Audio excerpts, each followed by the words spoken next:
dentro de los temas planteados durante la cuarentena, el rol de el ser papa en cuarentena. Entonces, este tema que nos interesa un montón, bueno, ha llevado a que invitáramos a Antonio Piñatielo, quien es psicoanalista, profesor de la Escuela de Psicología de la UCB.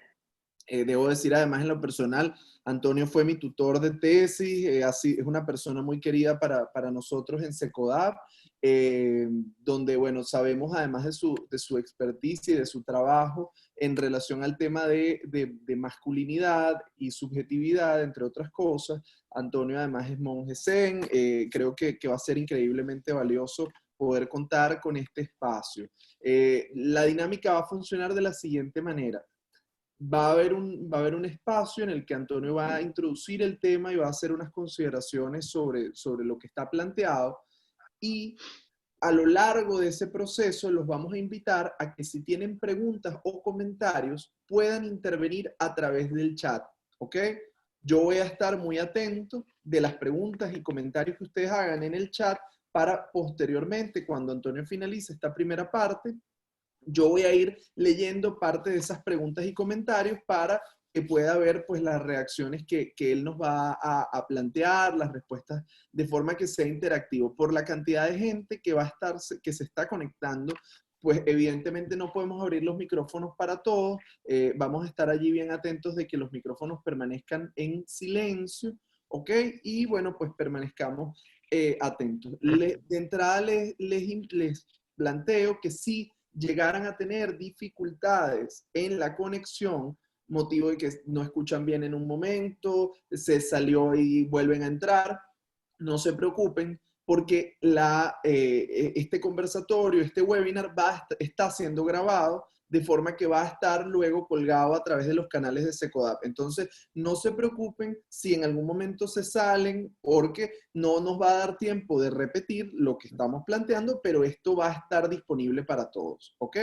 Entonces, bueno, agradecerles la invitación. Está también conectado, bueno, parte del equipo de Secodap. No sé si Carlos Trapani quiere hacer algún saludo de parte institucional de Secodap, y con esto abrir pues ya la palabra a Antonio para que, bueno, pueda apoyar. Aquí está Fernando Pereira, Oscar Misle también está conectado con nosotros, porque, bueno, además del gusto de contar con, o sea, no solo es para nosotros estar aquí junto a ustedes, sino además todos con el gusto de querer escuchar lo que Antonio va a traer para la mesa. Entonces, bueno, estamos todos muy atentos. Carlos, no sé si tú quieres decir algo y ya estaríamos listos para comenzar. Darle las bienvenidas a todos y agradecerle a Antonio, bueno, siempre su disposición a apoyarnos. Un momento difícil, un momento complejo, bueno, pero entre todos podemos identificar estrategias para poder llevar de la mejor manera un contexto que es difícil. Bueno, bienvenidos a todos. Vale, gracias. Entonces creo que ya me corresponde en este momento intervenir. Gracias a Secodap por la invitación. Gracias por percibir la relevancia de este tema que podemos conversar esta noche, y quizás que sea un comienzo de una conversación que podemos luego seguir desarrollando.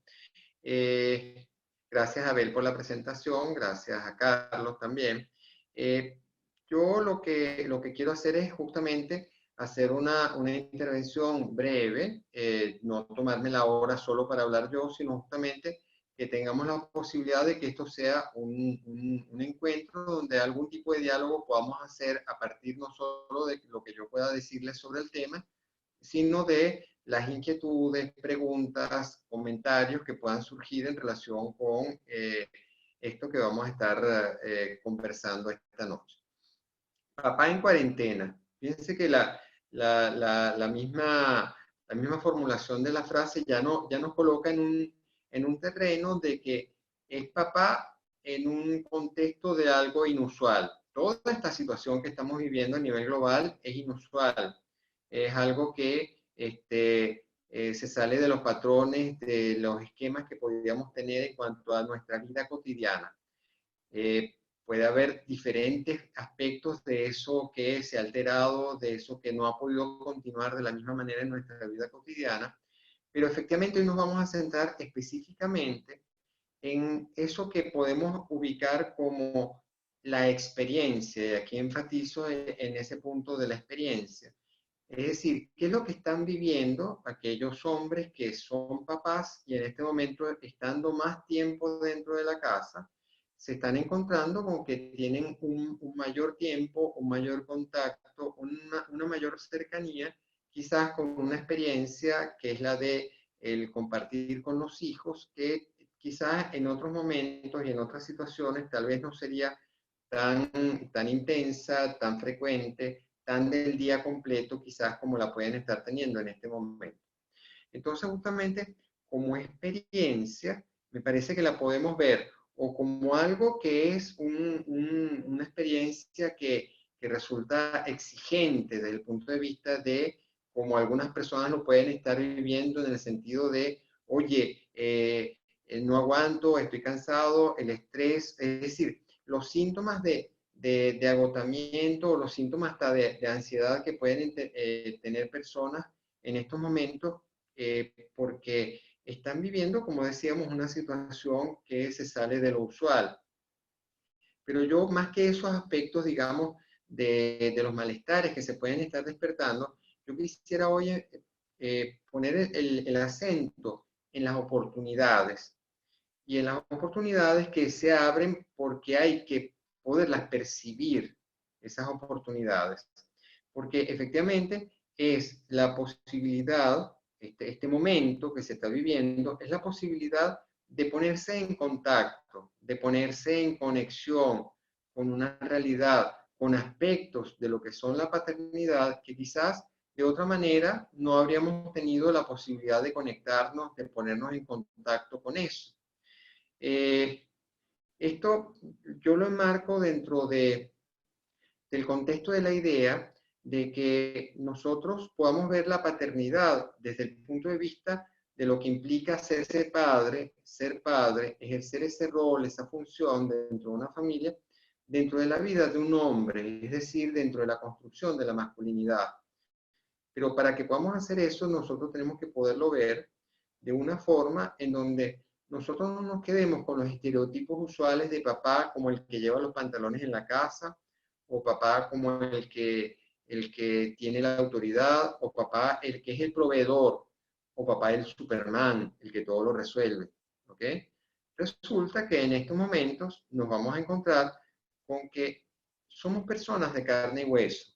Y eso es lo lindo de este tipo de situaciones, porque nos permiten acercarnos a lo que somos realmente.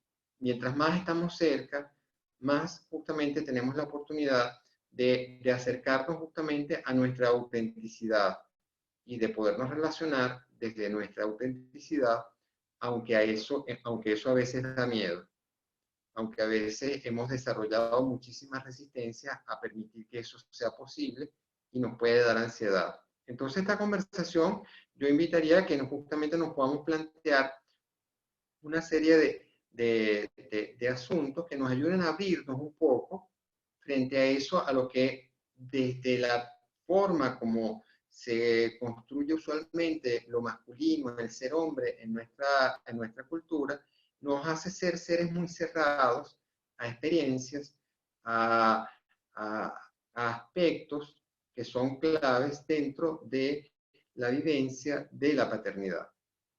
Entonces, eh, haciendo una sistematización, si quieren, de algunas ideas, pudiéramos recorrerlas hablando de tres aspectos. El primer aspecto que quiero mencionar es que cuando hablamos de paternidad, tenemos que ver la paternidad desde el ámbito o desde el aspecto de las emociones. Fíjense que aquí nos estamos saliendo del estereotipo ya. Es decir, paternidad implica emociones, implica contacto con emociones, con las emociones que se despiertan en el hecho de ser padre, las emociones que se despiertan en relación con los hijos, con tener hijos, ¿verdad? La apertura también a las emociones del otro. Es decir, ser padre no es solo ser el que está aquí para dar la norma o para llevar los pantalones. En determinado momento, el lugar que le toca al padre es el de poder escuchar en dónde están, cómo están esas emociones de esos otros con los que convive, que puede ser, por supuesto, también su pareja. Pero como aquí estamos hablando de paternidad, se trata justamente de que paternidad es poderse abrir a las emociones propias y a las emociones de los hijos, de los niños.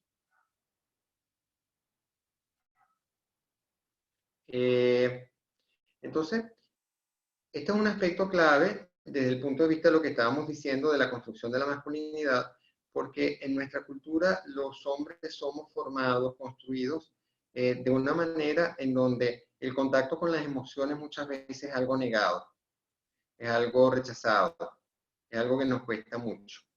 Y precisamente si hay algo que se mueve en este tipo de situaciones en donde estamos tan en contacto las 24 horas del día, durante tantas diferentes situaciones en el día, es precisamente algo que son las emociones. ¿Okay? Y pueden ser desde las emociones, vamos a llamarlas placenteras, esas que llaman positivas, aunque no, a mí no me gusta usar ese término para las emociones de positivas y negativas porque no hay buenas y malas, todas las emociones tienen una función, pero efectivamente hay emociones que no son placenteras y hay otras emociones que son displacenteras. Entonces, hay emociones placenteras que tenemos que podernos abrir a ellas o a tener la oportunidad de experimentarlas. Y también de ser capaces de acoger las displacenteras, es decir, en determinado momento una parte de ser papá es sí ser capaz de jugar, de divertirse con los hijos, de pasarla bien, de ver una película, de hacer un juego, de conectarse desde el disfrute y la alegría. Buenísimo. Pero entonces también se trata de poderse conectar con el hijo que en determinado momento puede estar ansioso, puede estar triste, puede estar inquieto, puede estar con rabia por todo lo que está pasando, y es poderse también acercar a eso, y no acercar a eso desde el rechazo o desde la hostilidad, sino justamente acercarse a eso desde la apertura. En otras palabras, el tema de las emociones nos está llevando a la empatía, que sería algo clave dentro de lo que puede descubrir un hombre en esta experiencia de la paternidad en cuarentena. Dije descubrir, quizás estoy siendo muy radical, tal vez no sea el momento de descubrir eso por primera vez, pero sí es el momento de experimentarlo y de ponerlo en práctica. Un segundo aspecto a considerar dentro de la construcción de la paternidad, ¿verdad? Tiene que ver con lo que son los roles. La paternidad es un rol, pero ¿es un rol de qué? Es un rol simplemente de proveedor, como decíamos antes, o ser un proveedor del que lo sabe todo siempre. ¿No será más bien que paternidad también la tenemos que poder ver como un rol de cuidado, un rol de atención, un rol de atender necesidades de otros? Y en ese sentido, eso justamente otra vez nos lleva a lo importante que es, desde la perspectiva de la construcción de lo masculino, lo importante es que para nosotros, los hombres, podernos abrir a esos roles en donde no somos simplemente los que estamos ahí para que otros nos sirvan, para que otros nos cuiden, para que otros nos atienden, sino que justamente asumir, ejercer la paternidad en profundidad implica justamente a abrirse a esos roles en los cuales es uno como hombre el que va a atender, va a servir, va a cuidar de otros. Y eso es toda una transformación. Es una transformación que yo siempre que tocamos este tema con hombres con los que trabajamos en relación con estos asuntos, siempre pongo de relieve la importancia que tiene la apertura a este rol de cuidado hacia el otro como una fuente de felicidad. En nuestra cultura asociamos felicidad y bienestar con que otros me hagan cosas a mí, que otros me sirvan, que otros hagan cosas por mí, que otros me den, pero muy poco se percibe lo importante que es justamente como fuente de satisfacción humana, como fuente de felicidad humana, el justamente tener la posibilidad de estar al servicio de otro, de ayudar, de acompañar, de cuidar. Y otra vez cuidar tiene que ver aquí justamente con poderse acercar a dónde está el otro. En este caso, volvemos, estamos hablando de los hijos. Poderse acercar a eso, a esa otra experiencia, ¿sí?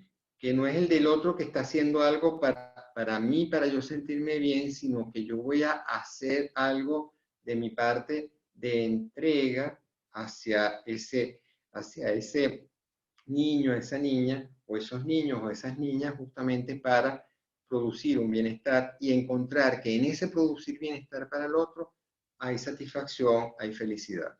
Finalmente, un tercer aspecto que quisiera destacar, todo lo que tiene que ver con lo que estas experiencias, este encuentro con todos estos aspectos poco explorados de la masculinidad, ¿verdad? Que podemos tener la oportunidad en estos momentos de experimentar. El tercer aspecto que quiero dejar es el aspecto del vínculo. Paternidad es construir vínculos, es construir nexos, ¿sí?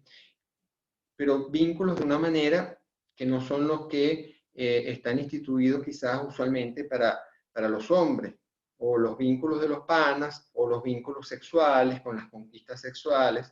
No, aquí se trata de otro tipo de vínculo en donde justamente es un vínculo que es amoroso, sí, es un vínculo en donde es un vínculo para estar con una persona que me va a servir a mí, creo que no.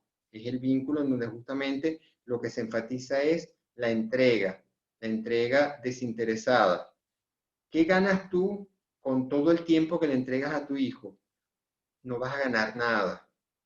Simplemente estás entregando. Eso quizás las madres lo comprenden más de cerca porque han sido quizás educadas desde que son niñas justamente para comprender que ese es el rol de la madre. Lo que nos toca a los hombres es podernos acercar a esto como parte de lo que forma parte de los vínculos humanos. Esa experiencia en la que nos podemos entregar al otro, estar disponible, estar comprometido y ser responsable de su cuidado, de su bienestar, de una manera desinteresada, sin esperar obtener nada, simplemente por el solo placer de cuidar, de atender. Ese es un vínculo de otro tipo y aprendemos entonces, si nos entregamos a ese tipo de experiencias, a relacionarnos de una manera muy distinta, que ojalá, efectivamente, si eso lo tenemos como aprendizaje, eso se va a ir después transfiriendo a otros ámbitos de nuestras relaciones cotidianas y quizás pudiera ser hasta una gran contribución para la sociedad. Para terminar esta breve introducción, simplemente puntualizo algo que siempre enfatizo cuando trabajamos estos temas, y es que muchas veces nos encontramos con que nos planteamos, ¿qué puedo yo aportar para mejorar estas situaciones? ¿Qué puedo aportar para que el mundo sea mejor? El mundo lo cambiamos desde aquí donde estamos, desde ese entorno más inmediato, más cercano, que es el de nuestra casa, nuestra familia.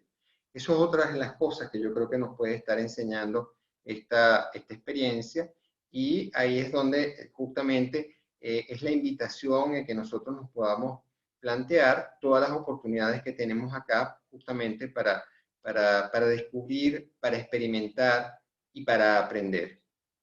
Bien, dejo la introducción por acá para que podamos hablar entonces ahora a partir de las preguntas que se puedan haber hecho. Vi algunas cosas que fueron apareciendo en el chat, pero exactamente la dinámica de Zoom no permite que uno, mientras va hablando, pueda ir leyendo todas las preguntas que fueron surgiendo. No sé si Abel pudiera ayudar comenzando con alguna pregunta que podamos ir trabajando.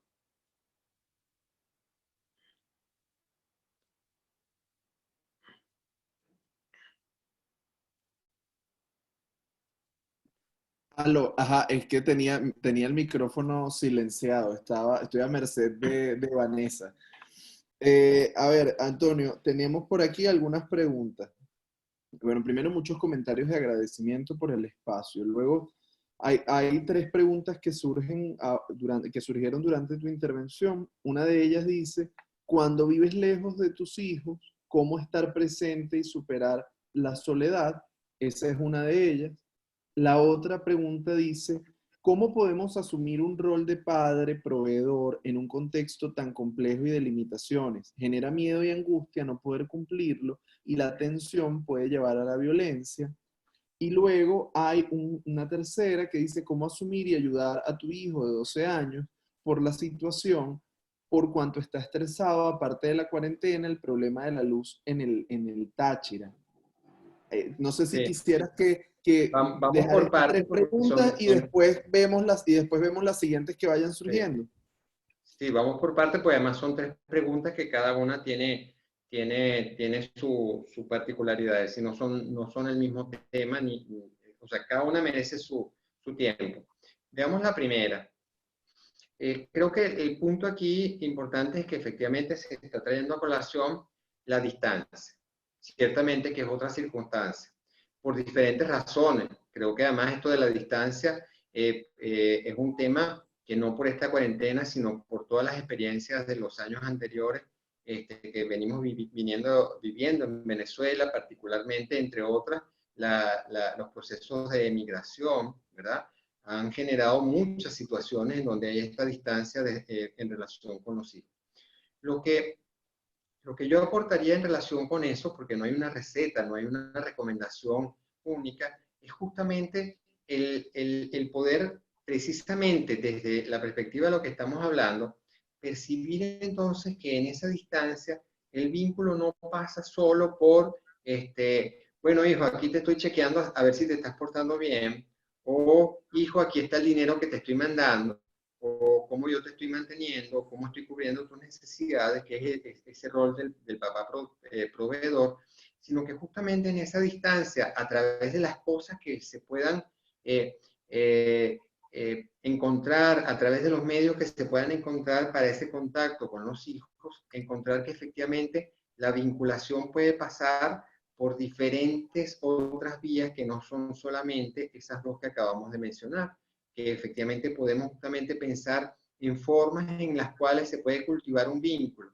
Fíjense que aquí les puedo traer a colación algo que quizás ayude a pensar esto. Si uno tiene un amigo que está lejano, entonces inmediatamente se nos ocurren cosas que uno puede inventarse para compartir con el amigo que está lejano. Ah, bueno, entonces si se trata de los hijos, justamente se trata de poder recurrir a la misma creatividad. Es decir, el cómo nosotros encontramos maneras de justamente de compartir con esos hijos a pesar de la distancia física.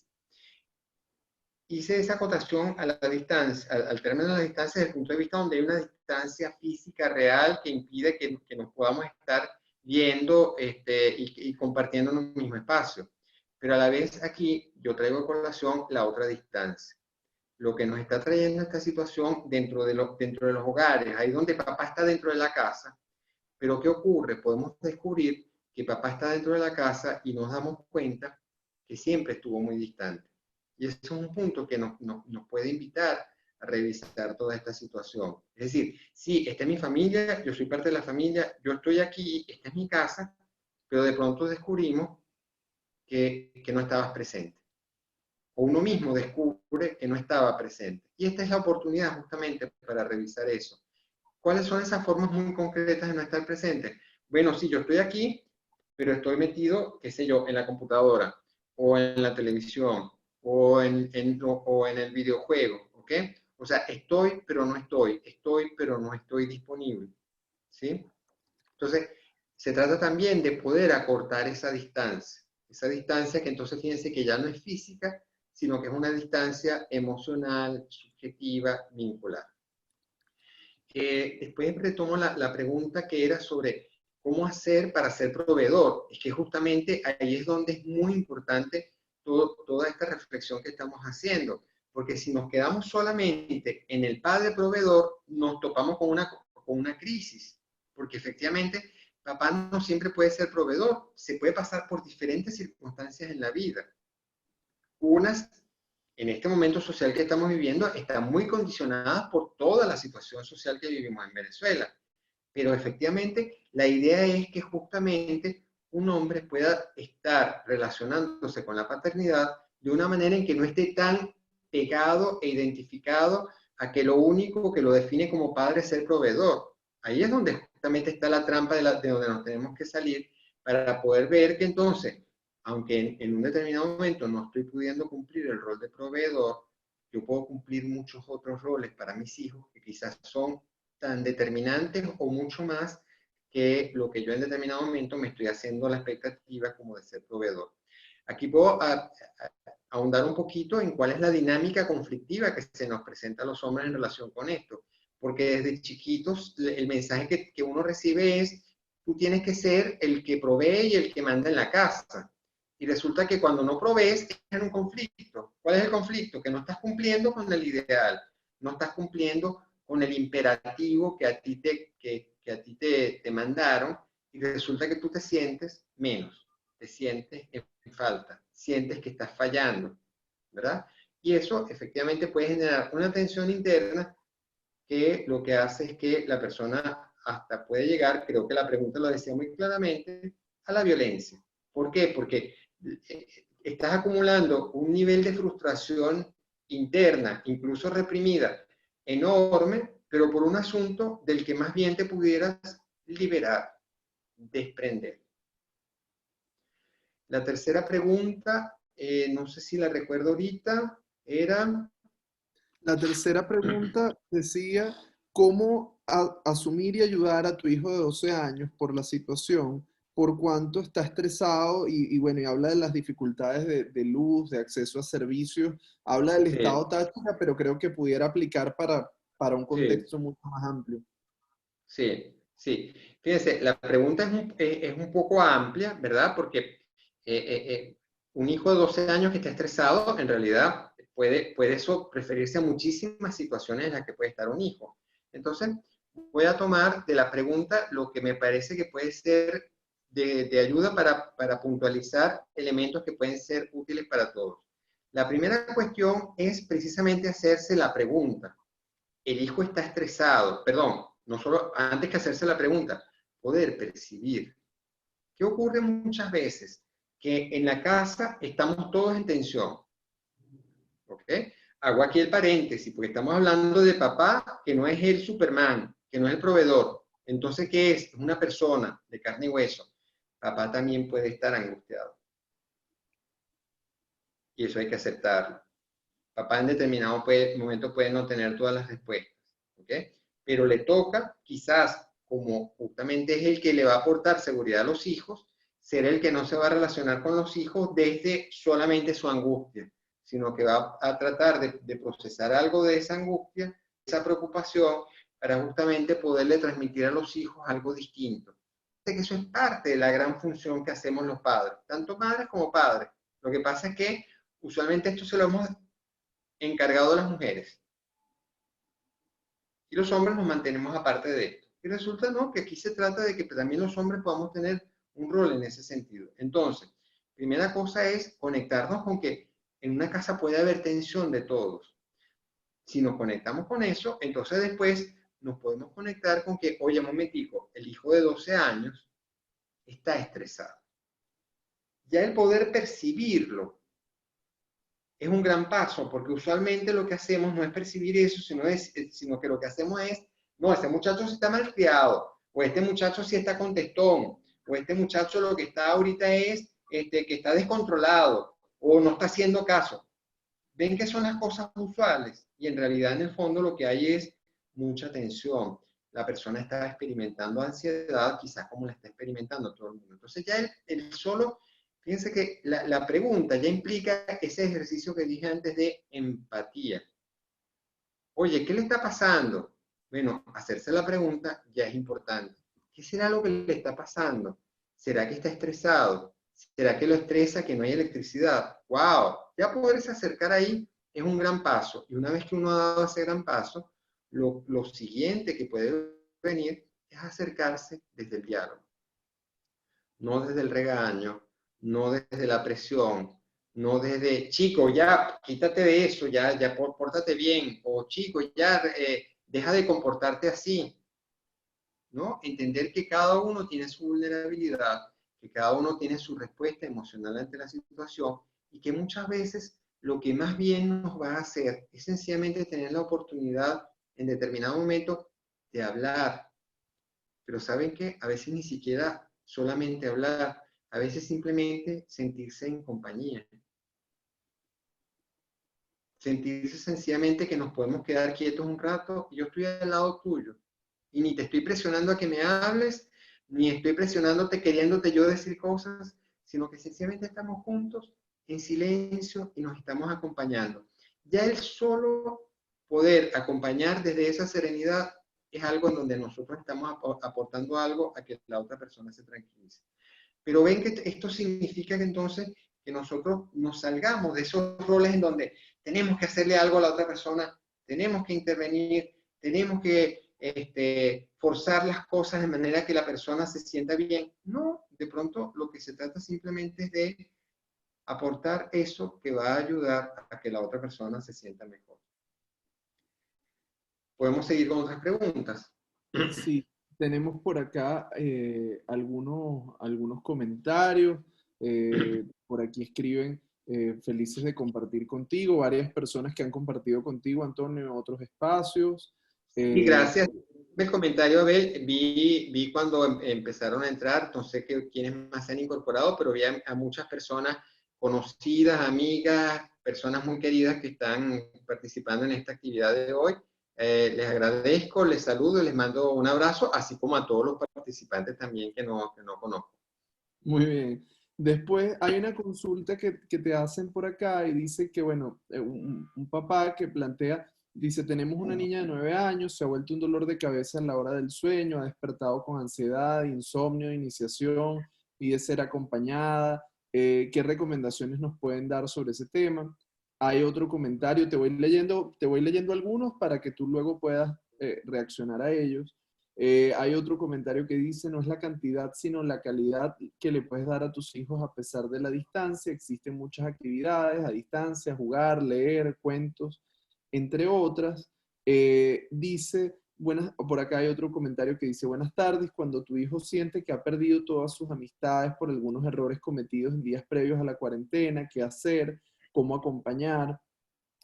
Por acá hay otros comentarios que dicen, creo que es importante crear espacios para comunicar sentimientos, escucharse, entender que la vida cambió abruptamente. A ver, creo que pudiéramos con estos de escuchar Sí. tus comentarios y luego podemos retomar. Sí, fíjense que parece que un tema recurrente es el de la ansiedad. Efectivamente, no es casual. Cierto que es una de las cosas que más se ha movilizado en medio de estas circunstancias. Eh, Tal vez no es el momento en donde vamos a tener la oportunidad de extendernos sobre todo lo que puede estar generando ansiedad en estos momentos, ¿verdad? Pero para resumirlo en pocas palabras, estamos en una realidad de una gran incertidumbre y donde una gran cantidad de condiciones de nuestra vida cotidiana han sido alteradas al mismo tiempo. Y una gran parte de esas condiciones que han sido alteradas al mismo tiempo tienen que ver justamente con nuestra posibilidad de contacto social. Los amigos, las amigas, el entorno en donde yo me movía todos los días en el colegio, las actividades que yo siempre hacía. Por supuesto que esto lo podemos ver para los adultos también. Atención, ¿ok? Entonces, se trata justamente de acercarnos a que yo voy a usar una palabra que no me gusta usar siempre, pero que en este contexto vale porque permite precisamente poner digamos, en evidencia un asunto. En situaciones como estas es normal que aparezcan este tipo de emociones. En otras palabras, que una persona experimente ansiedad no es una reacción de una persona enferma ni que se está enfermando. Es la reacción concordante de un ser humano frente a una situación que genera un impacto sobre el aparato psíquico de esa persona, sobre su manera de poder comprender el mundo. Si a los adultos nos está haciendo difícil, imagínense a los niños, a los adolescentes. ¿Ok? Imagínense los adolescentes, por tomar un ejemplo, y lo traigo a partir de cosas que he escuchado en estos días de diferentes casos, ¿verdad? El adolescente que está tan metido en las cosas que las quiere para mañana, y quiero hacer esto, y quiero hacer lo otro, y quiero hacer lo otro, y de repente todas esas cosas no se pueden hacer. ¿Ok? o los niños que de pronto se encuentran con que están pasando cosas que no logran entender y que más bien hasta incluso están necesitando tener mucho apoyo de los adultos justamente para darle significado a unas cosas que no tienen un antecedente previo de cómo darle significado. Entonces, retomando el ejemplo de la niña de 9 años que no está durmiendo bien, creo que aquí habría que ver esto desde lo que puede ser lo primero que se puede hacer desde la casa y que me lleva a retomar lo que decía antes, es decir, acercarse más a ella en el sentido de tener la posibilidad de dialogar. Pero fíjense que a veces dialogar no es necesariamente solo háblame, cuéntame qué te está pasando, pero dime. Muchas veces de esta manera no vamos a lograr. Simplemente dialogar puede ser sencillamente, oye, vamos a hablar como de cualquier cosa, o vamos a hacer un dibujo, o vamos a contar un cuento, ¿ok? O vamos a ver una película, quizás nos sirva para hablar de los miedos, ¿ok? Hay muchas cosas que pueden hacer si lo queremos ver desde el punto de vista de todas las herramientas que podemos tener en la casa como padres y que nos pueden servir para esto.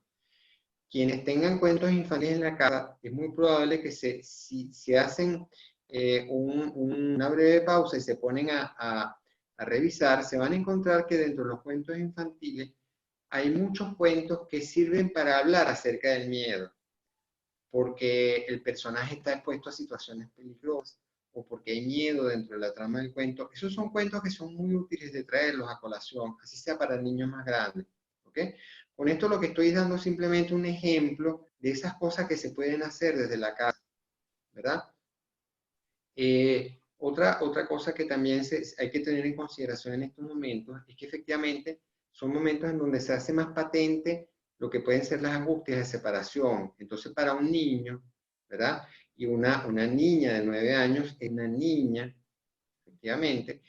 Para un niño, el momento de irse a dormir es un momento en donde efectivamente se trata es de separarse para ir a ese acto que lo hacemos siempre solos. Dormir es una cosa que es de nosotros con nosotros mismos y nos separamos del mundo para entrar en ese mundo de los sueños. ¿Okay? Ahora, en ese desconectarse, en ese separarse, se pueden despertar ansiedades. Y justamente una manera de ayudar con esas ansiedades es acompañar. Se puede acompañar contando un cuento, se puede acompañar con una conversación, se puede acompañar haciendo alguna actividad con la niña antes de acostarse que ayude a tranquilizarse, que ayude a bajar las ansiedades. Aquí retomo algo que lo dije antes de pasada y es un concepto central que lo manejamos los terapeutas, o bueno, lo manejamos muchos terapeutas, no sé si todos lo manejan, pero que es un concepto clave en psicoterapia. Es un concepto clave que aún no teniéndolo teóricamente, es lo que hacen las mamás, es lo que hacen los papás que ayudan a sus hijos. Es el concepto de cómo un niño, una niña, frente a estas situaciones que ocurren en el mundo, va a despertar ansiedades, va a despertar miedos, se va a encontrar con cosas que no tienen significado. Y justamente la función de papá y mamá es ser algo así como los metabolizadores de aquello que está ocurriendo. Para decirlo con otra imagen, es como el que va a ayudar a darle al niño o la niña esa realidad más digerida, de tal manera que la pueda procesar. Entonces, nuestra función en tanto padres, en determinado momento justamente, ser ese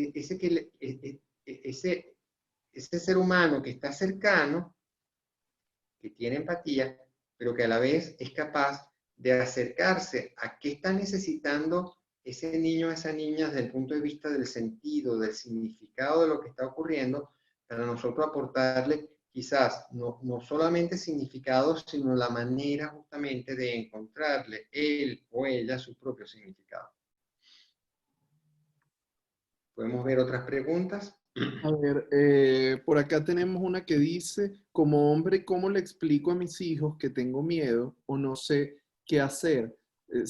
Sobre todo ese tema del miedo en la masculinidad como un elemento importante. Por acá hay un comentario sobre un caso, y lo leo. Dice, tengo un caso particular que a mi esposa y a mí nos ha tocado vivir a raíz de la cuarentena, como uno de sus hermanos y a él les ha pegado bastante. Su hermano tiene un niño de 3 años, pero dice que quiere que su hijo se críe libre y le dice a la mamá que sea ella quien reprenda, porque él es el papá. Este tema de cómo se involucra el hombre dentro de la dinámica de la crianza. Eh, a Disculpa, ver, pero no entendí cuál es la pregunta ahí. No entendí la pregunta. bueno, ¿Cuál era la pregunta? hay como un comentario hay como un comentario sobre la situación. Yo lo que pudiera extraer, que pienso que pudiera ser interesante, es ver si, o sea, cómo debe ser ese rol de papá dentro de lo que tiene que ver con límites, ¿no? Pues a lo mejor no pudiera tener la idea del papá o esa amenaza, te voy a castigar, ahí le voy a decir a tu papá como una cosa terrible, o un papá que no toma parte sobre los asuntos de la crianza. A lo mejor por allí, si tú pudieras hacernos algunas Sí. consideraciones sobre estos dos puntos. El del miedo y de repente, pues, este tema del papá en la crianza. Sí. Eh, con respecto a lo primero, eh, las emociones.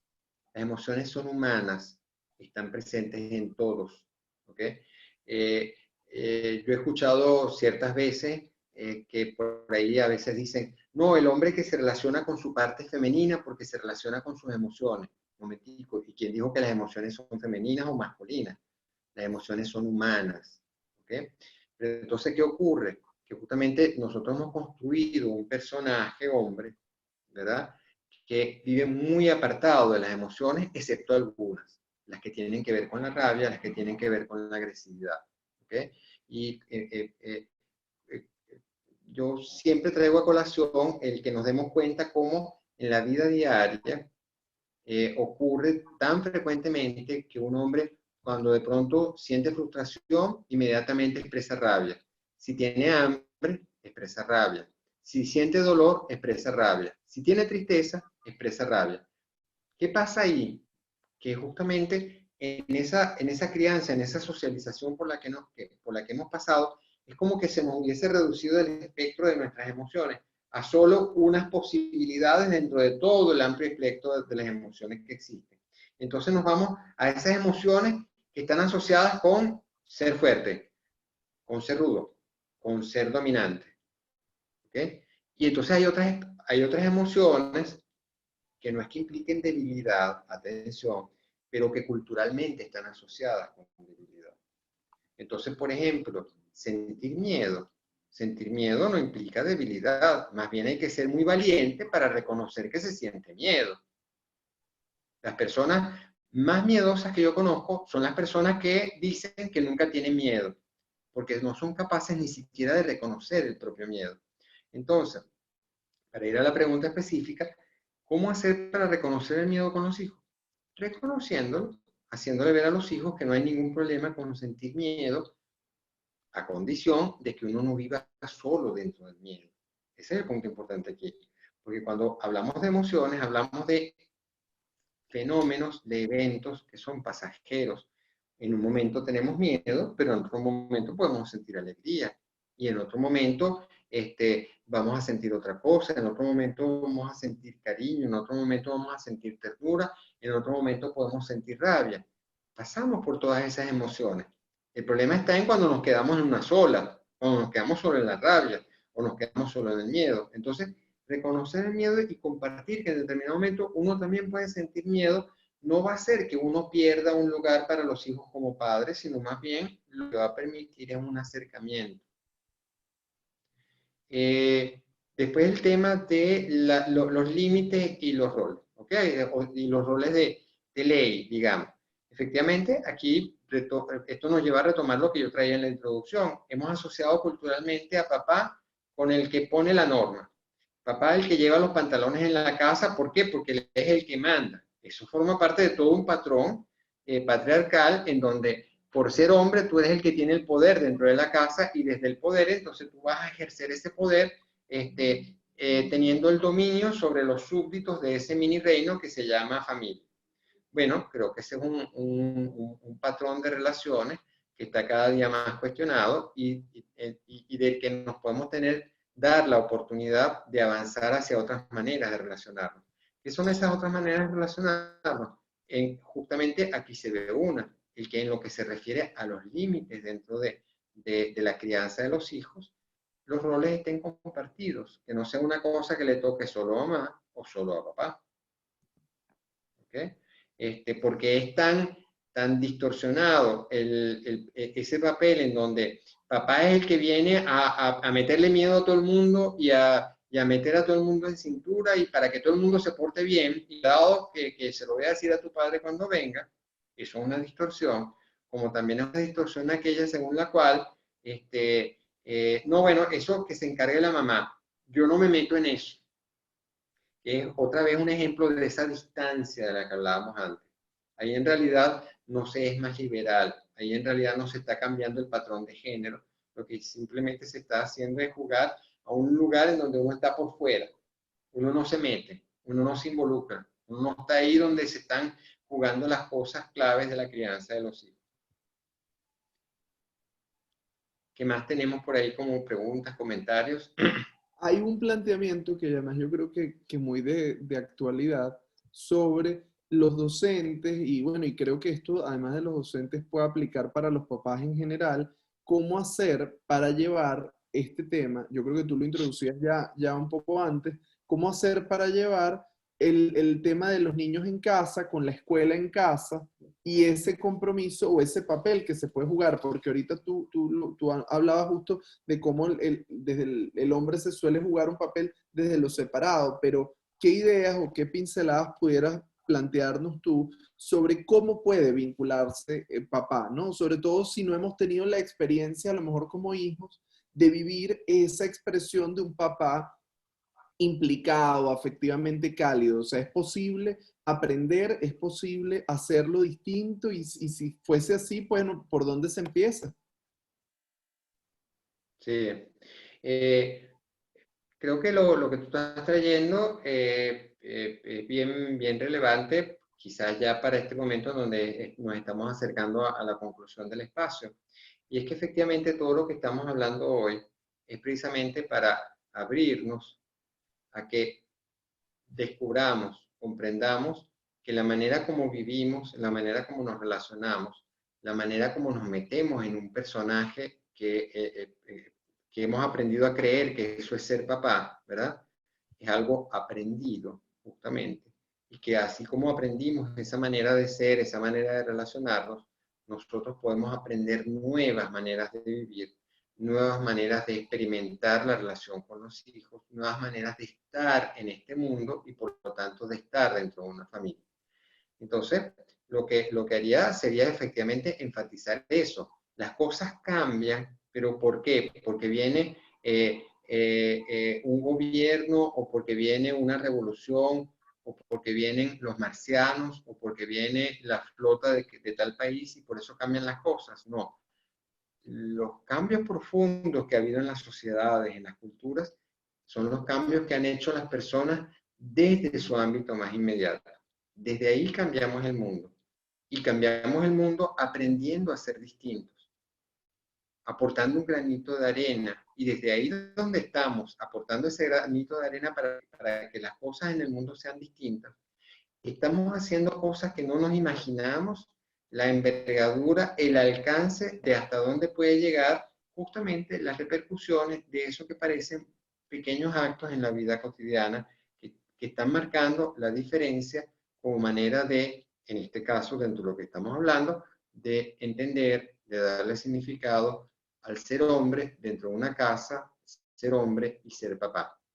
Hay una cosa que yo siempre destaco en los talleres, en las actividades donde hablamos de paternidad y masculinidad con hombres, ¿verdad? O con parejas. Y es que la paternidad muchas veces es vista desde ese estereotipo de masculinidad que llamamos el estereotipo dominante, se ve muchas veces como una cosa como que el hombre está perdiendo algo al hacerse papá. Como que lo están obligando a una cosa que lo está limitando a él como hombre, porque el hombre completo es el hombre libre, soltero, el que anda de su cuenta y está en la calle. Mientras que esto de la paternidad te jala a una cosa distinta, ¿ok? Y entonces la visión muy frecuente, quizás predominante, que todavía existe, es la de que la paternidad es algo que te está quitando. Y resulta que a lo que hay que poderse abrir justamente es a comprender y a experimentar que si la paternidad la empezamos a ver desde esta perspectiva, la paternidad más bien es una oportunidad, es la vía para justamente un ser humano, hombre, varón, desarrollarse plenamente en su masculinidad. Así como se dice de las mujeres, que las mujeres cuando son madres que son plenamente mujeres, lo cual también implica un estereotipo, porque una mujer que no sea madre no quiere decir que no sea mujer, ni sea plenamente mujer, ¿ok? Pero fíjense que para los hombres eso no lo aplicamos, ¿ok? Y entonces también se trata justamente de ver cómo para un hombre el, el vivir, el adentrarse, el involucrarse en lo que es la experiencia de la paternidad desde la perspectiva de todos estos aspectos de los que estamos hablando, implica justamente la posibilidad de un desarrollo humano y la posibilidad justamente de desarrollar y evolucionar en todos esos aspectos que son también de la masculinidad, pero que están escondidos, que están reprimidos, que están inhibidos. Acá hay un comentario, Antonio, que me parece que valdría la pena retomar. Nos dicen, alguna vez escuché en una ponencia suya, en una ponencia tuya, algo que me impactó mucho, un hombre que se respeta. La pregunta Ajá. es, en este contexto de cuarentena, ¿cómo podría completar este enunciado? ¿Qué ideas podría aportar? Claro, lo que pasa es que cuando yo traigo ese enunciado en una conferencia o en un contexto de más bien de una elaboración grupal, que es donde me gusta utilizar esto, es que es un hombre que se respeta, le ponemos puntos suspensivos para que entonces nosotros empecemos empecemos a sacar a relucir todas esas ideas, todos esos conceptos que forman parte de ese estereotipo del que estamos llamando acerca de la masculinidad. Pónganse en la calle y pregunten a la gente, un hombre que se respeta, entonces nos van a decir justamente todas esas cosas que estamos asociando con masculinidad. Un hombre que se respeta es rudo, un hombre que se respeta es arrecho, un hombre que se respeta es hostil, un hombre que se respeta manda en su casa, etcétera, etcétera, etcétera. Quizás aquí lo que sería interesante es precisamente una resignificación del respeto, ¿ok? Y justamente entender que el respeto y el ganar respeto no lo tenemos que buscar en esos referentes que nos han vendido culturalmente, sino que el respeto se gana, se adquiere también desde el afecto, desde el amor, desde el vínculo, desde ese contacto en donde uno le hace bien a otro y desde ahí se está construyendo un respeto que, por cierto, es mucho más profundo que ese que nos venden culturalmente, en donde tú te pegas a un personaje con el cual supuestamente vas a ser respetado, pero en realidad lo que haces es vivir toda la vida frustrado por algo que en el fondo te deja muy vacío. Hay una pregunta adicional. Nos dice aquí, profe Antonio, ¿usted cree que en la actualidad, desde antes de la cuarentena, el papá venezolano se ha involucrado más en la crianza, en la paternidad activa? Vemos a más papás en los parques con niños que llevan pañalera cuando salen con los hijos. ¿Cómo lo ve usted? Sí, estoy de acuerdo, estamos en un momento en donde se están dando cambios, ciertamente, eso es así, eso es así. Y eso está ocurriendo gracias a dos cosas. Por un lado, que hay una cantidad de instituciones, organizaciones, el propio feminismo, pero después instituciones como SECODAC que proponen estos espacios, instituciones como Acomater que desde el momento de la preparación para el parto están incluyendo el tema de la paternidad y la masculinidad dentro justamente de ese momento inicial de la vida de un hijo, ¿verdad? Tenemos todas esas iniciativas que lo que están haciendo es crear cultura y están contribuyendo a crear cultura. Y estas iniciativas no empezaron ayer. Estas iniciativas quizás ahora están mostrando los resultados de cosas que se comenzaron hace 20 y 30 años y quizás más tiempo, ¿verdad? Y eso es importante tenerlo en cuenta porque ese es el tiempo de los cambios culturales, no son cambios de un día para otro. pero son cambios que una vez que se dan son profundos y transforman una sociedad. Y la otra fuente del cambio tiene que ver con las propias personas. ¿Qué quiero decir con esto? Que efectivamente, aunque venimos hablando del patrón hegemónico y dominante que tenemos de masculinidad, también hay que tener en cuenta que efectivamente ese es un patrón dominante que a los hombres mismos les es impuesto y genera malestar, genera represiones, genera conflictos con una cantidad de aspectos del ser que justamente entran en conflicto con ese patrón ideal y dominante impuesto. Y efectivamente, desde los propios hombres están justamente los procesos, todas aquellas cosas no realizadas que esperan por ser realizadas, por poder expresarse, y que justamente son las que están contribuyendo a que desde los mismos hombres o desde muchos hombres están viniendo justamente estos procesos que están generando los cambios. Es decir, ese papá, para tomar la imagen que aquí se dijo, que está en el parque con la pañalera, hay que dejar de verlo como que es el tipo que, bueno, mira, ese ya lo sometieron, lo están obligando. No, ese señor estaba desde chiquito con ganas de hacer eso. Ese señor está feliz por andar cargando la pañalera y siente que está realizando algo que no había podido realizar antes y lo está pudiendo realizar a través de eso. Efectivamente, como acabo de leer de alguien que lo escribe, los padres quieren estar presentes y justamente esa es una de las grandes fuerzas que está generando el cambio. Bien, por acá, no sé, ya estamos aproximándonos al final del tiempo. Sin embargo, hay una pregunta que valdría la pena colocar. Alguien dice, ¿cómo mejorar la conexión con mi hija de 3 años cuando es muy apegada a su madre? ¿Es posible? Es decir, y reformulo también la pregunta, ¿es posible que el padre tenga un lugar en esa relación tan estrecha que se produce entre una mamá y su hijo? Es decir, o sea, ¿cómo cabe un hombre allí? Sí, sí. Aquí hay una mezcla de cosas, ¿verdad? Porque en primer lugar, aquí está jugándose un estereotipo que hasta las teorías psicológicas lo han reproducido. Es el estereotipo según el cual en el origen de la vida humana lo que hay es una relación de exclusividad entre el hijo y la madre. ¿Okay? Y eso es un estereotipo basado en una crianza patriarcal en donde la única que se encarga de los hijos es mamá. Entonces, claro, si la única que se encarga del bebé es mamá, por supuesto que la única relación que tiene el bebé es con mamá, punto. Tiene vuelta que darle.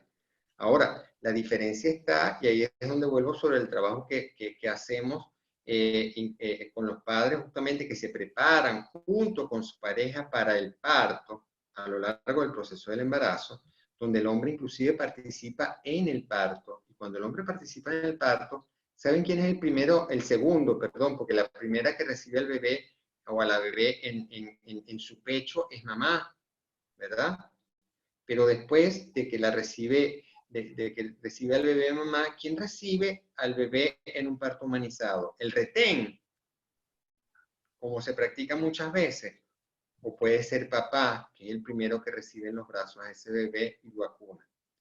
Ya con eso estamos haciendo un cambio en la manera de construir las relaciones humanas primarias, pero ese cambio lo tenemos que vivir. Y en la medida que ese cambio se haga cada vez más difundido, va a tener que cambiar necesariamente las teorías psicológicas.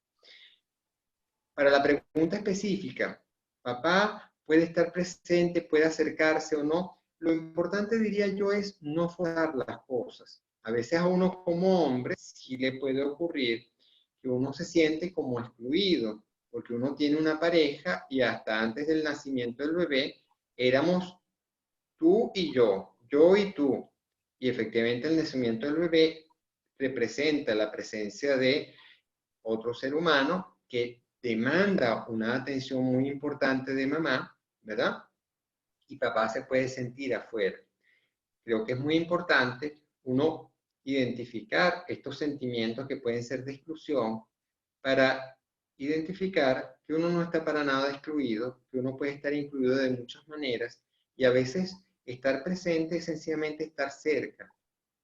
No tiene que estar la hija necesariamente pegada de ti, pero si tú estás cerca y te escuchan y generas bienestar dentro de ese entorno, es una manera de estar presente, es una manera también de estar vinculado. Bien, yo quisiera, bueno, en nombre de todos, del equipo de Secodap, agradecerte, Antonio, por todo esto que nos has planteado, agradecer a todos la participación que se ha dispuesto. Yo no sé, Antonio, si tú quieres hacer alguna consideración adicional, alguna idea que haya quedado a lo mejor en el tintero y que tú quisieras retomar antes de que finalicemos este espacio.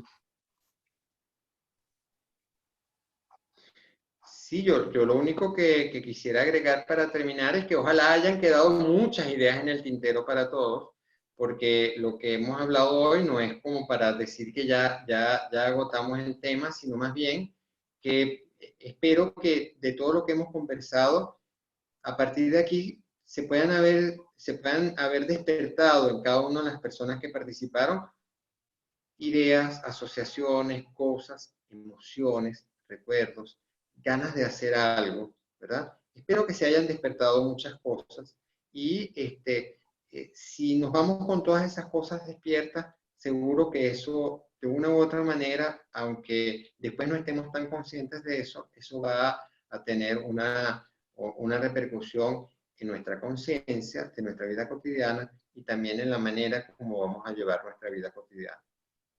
Bueno, yo creo que con estas palabras que nos... Este espacio, gracias por la oportunidad de poder compartir esta tarde, noche ya.